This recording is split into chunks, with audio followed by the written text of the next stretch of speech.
अस्सलाम वालेकुम dear students, आज का जो हमारा लेक्चर है वो है सरकारी ख़र्च के कवायद। प्रीवियस लेक्चर के अंदर हमने हुकूमत की जो थी वो महसूलाती और गैर महसूलाती वसूलियों को डिस्कस किया और फिर साथ में उनके अखराजात को भी डिस्कस किया।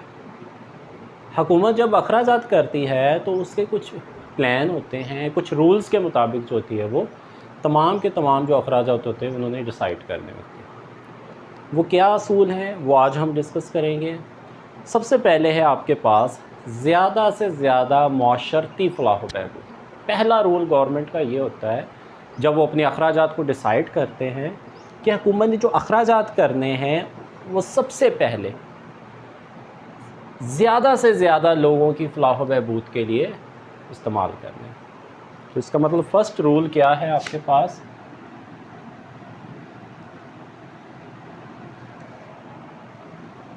ज़्यादा से ज़्यादा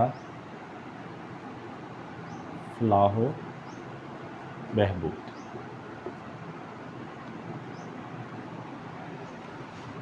कि हुकूमत ने किसी एक आदमी की फ़लाह व बहबूद के लिए काम नहीं करना, हुकूमत ने मेजॉरिटी के लिए जो है वो काम करना। हुकूमत अपने अखराजात वहाँ पर करेगी, वहाँ पर अपने ज़्यादा सिस्टम्स इंस्टॉल करेगी, वहाँ पे अपना काम करेगी जिससे मुआशरे के ज़्यादा लोगों को फ़ायदा हो, ना कि किसी एक इंडिविजुअल आदमी को जो है उसका फ़ायदा हो। तो इसे हम कहते हैं कि हुकूमत का ज़्यादा से ज़्यादा फ़लाह व बहबूद के लिए अपना रूल्स डिसाइड करना। उसके बाद होता है सेकंड है लचक पजीरी।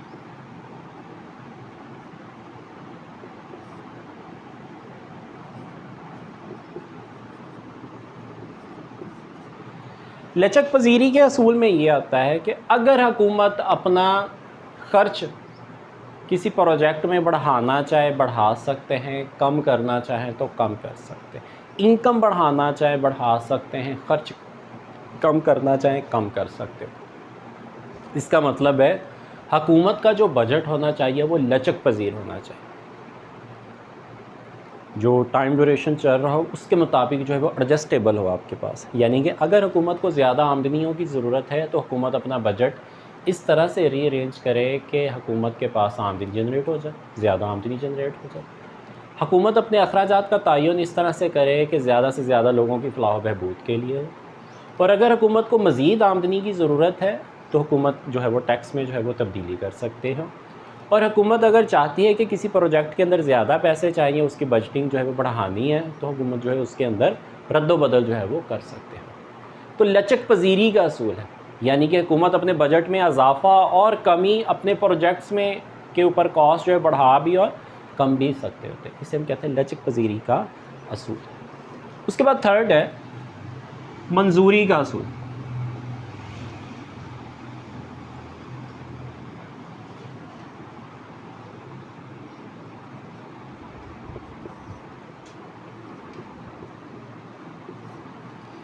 मंजूरी के असूल के अंदर ये होता है कि जिस प्रोजेक्ट के लिए आपका जो बजट है वो मंजूर हुआ है, आप उसी प्रोजेक्ट के ऊपर खर्च करें। ऐसा नहीं है कि मंजूर किसी और प्रोजेक्ट के लिए हुआ है, ख़र्च आप किसी और जगह पे कर रहे हैं।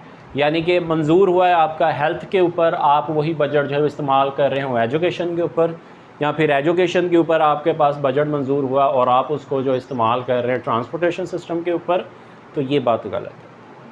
तो हुकूमत का जो बजट होता है, हुकूमत ने जो प्लान किया हुआ होता है, हुकूमत ने जो डिसाइड किया हुआ है, जो ख़र्च डिसाइड किया हुआ है, जो किसी के लिए कॉस्ट डिसाइड की हुई है उन्होंने, अपनी इनकम डिसाइड की हुई है उन्होंने, तो वो जिस पर्पज़ के लिए की है, जिस पर्पज़ के लिए मंजूर हुई है, हम वो बजट जो होगा वो वहीं पर है, उसी के ऊपर खर्च हो।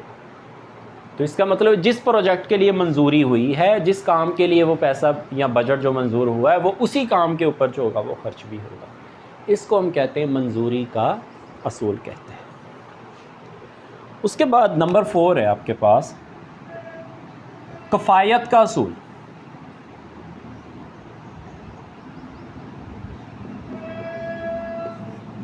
कफ़ायत के असूल में से मुराद ये होता है कि कफ़ायत का असूल, हुकूमत अपना बजट जो होता है वो इस तरह से रीअरेंज करे कि ख़र्चा कम हो और आमदनी जो है वो ज़्यादा।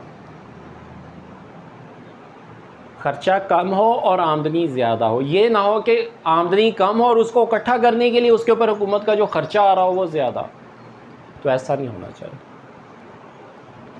कॉलरिज जो है वो यहाँ पर एक राइटिंग यानी कि रकम तराज है, वो लिखता है, हो सकता है कि सूरज दरियाओं, समुंदरों और दलदलों से नमी हासिल करके बागों, खेतों और चरागाहों पर बारिश बरसा दे। इसका मतलब ये होता है कि सूरज दरिया से पानी ले रहा है, समुंदर से ले रहा है, दलदल से पानी लेकर आपकी चरागाहों में, आपके खेतों में, आपकी चरागाहें वगैरह जो है जहाँ पर आपको पानी की ज़रूरत है वहाँ पर बारिश जो है वो बरसा। इसका मतलब है कि सूरज जो है वो सही जगह से पानी को उठा रहा है और आपके सही जगह पर ख़र्च कर रहा है, आपको उससे बहुत ज़्यादा फ़ायदा हो रहा है। सेम ऐसे ही टैक्स सिस्टम है कि आपने सही जगह से उठाया और जिस जगह पे ख़र्च करना था, जिस पर्पज़ के लिए इस्तेमाल करना था, वहाँ पर आपने क्या किया, उसको लगा दिया। ख़र्च कम है, आमदनी क्या हो रही है, वहाँ पर ज़्यादा हो रही है। इसको हम कहते हैं कफ़ायत का उसूल। लेकिन साथ में वो ये भी कहता है कि ये भी हो सकता है वो खेतों और चरागाहों और आपकी जो खेत, चरागाहें और आपकी नहरें वगैरह, वहाँ से वो पानी को ले और जाकर समुंदर के ऊपर, दरिया के ऊपर और दलदलों के ऊपर जो है वो बारिश बरसा दे। तो इसका मतलब ये है कि ख़र्चा ज़्यादा हो गया, टैक्स से हासिल होने वाली आमदनी कम है और अखराजात ज़्यादा। उठाया कहीं जहाँ से नहीं लेना था वहाँ से ले लिया और वहाँ पर ख़र्च कर रहा है जहाँ पे नहीं करना चाहिए था। तो इसका मतलब टैक्स कल्चर एक ऐसा होना चाहिए, इतना आसान होना चाहिए, इतना कफ़ायत वाला होना चाहिए कि आमदनी ज़्यादा हो, ख़र्च कम हो।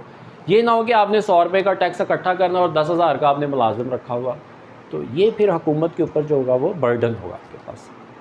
तो टैक्स को इस्तेमाल करते हुए आपके पास क्या होना चाहिए, कफ़ायत का असूल होना चाहिए। बहुत सोच समझ कर जो है वो आप अपना रेवेन्यू जो होता है उसको एक्सपेंस कर रहे हैं। उसके बाद है नंबर 5 है आपके पास बेहतर मजमूई असरात। बेहतर मजमूई असरात, आपके जो असरात होने चाहिए, टैक्स से हासिल होने वाले लोगों का जो फ़ायदा होना चाहिए वो वसी तर होना चाहिए, ज़्यादा लोगों को उसका बेनिफिट होना चाहिए। किसी एक इंडिविजुअल पर्सन के लिए फ़ायदे के लिए आप गवर्नमेंट जो है वो काम ना कर रही हो, बहुत सारे लोगों के लिए जो है वो वेलफेयर के पॉइंट ऑफ व्यू से होना चाहिए। ज़्यादा से ज़्यादा माशरे की फलाह बहबूद के लिए हुकूमत जो अपना बजट सिस्टम जो है इंस्टॉल, जैसे मोटरवे का बनना, रोड्स का बनना, ये बहुत सारे लोगों की वेलफेयर के पॉइंट ऑफ व्यू से जो था वो इन्वेस्टमेंट की, जिससे बहुत सारे लोग जो है वो फ़ायदा उठा। इसका मतलब ये है कि यहाँ पर बेहतर मजमूई असरात को देखा गया, ना कि एक सिंगल रोड, एक घर आपका शहर से बाहर एक घर है तो वहाँ के लिए उन्होंने मोटरवे बना दी, ये बात गलत है। वहाँ के लिए रोड पूरे का पूरा बना, ये बात गलत है। वहाँ पर लोगों को ज़्यादा फैसिलिटी प्रोवाइड की जाए, वहाँ पर ज़्यादा खर्च किया जाए जहाँ पर ज़्यादा लोगों को फ़ायदा हासिल हो। इसीलिए हुकूमत जो होता है, जो बजटिंग करती है, तो उसमें ज़्यादा लोगों को प्रेफर किया जाता है। बेहतर मजमूई असरात को जो होता है वो देखा जाता है कि कितने लोगों को जो है वो फ़ायदा होगा यहाँ पर इन्वेस्टमेंट, यहाँ पर ख़र्च करने से। उसके बाद है कौमी आमदनी पर असर और कौमी आमदनी की तकसीम पर असर। इसी हिस्से को हम 2 हिस्सों में डिवाइड करते हैं। तो सबसे पहले आपके पास है कौमी आमदनी पर असर है आपके पास।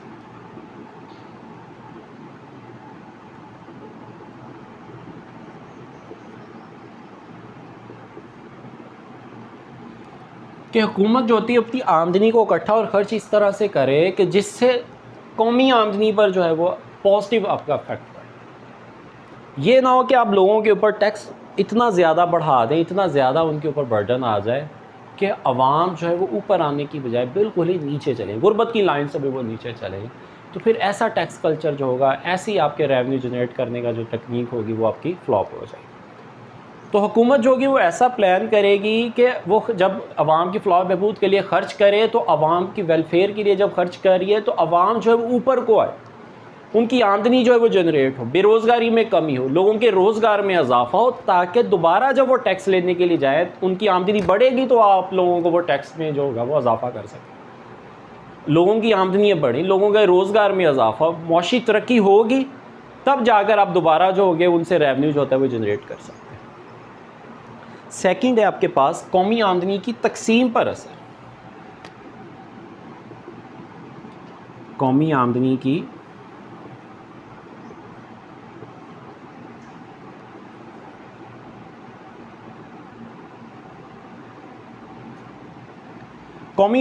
जो तकसीम, कि आपका जो टैक्स कल्चर होना चाहिए वो इस तरह से होना चाहिए कि जिससे दौलत की जो डिस्ट्रीब्यूशन है उसके अंदर वो जो गैप हो अमीर और गरीब के दरमियान में वो कम से कम, और दौलत की जो तकसीम हो मौसर तरीके से हो के पास।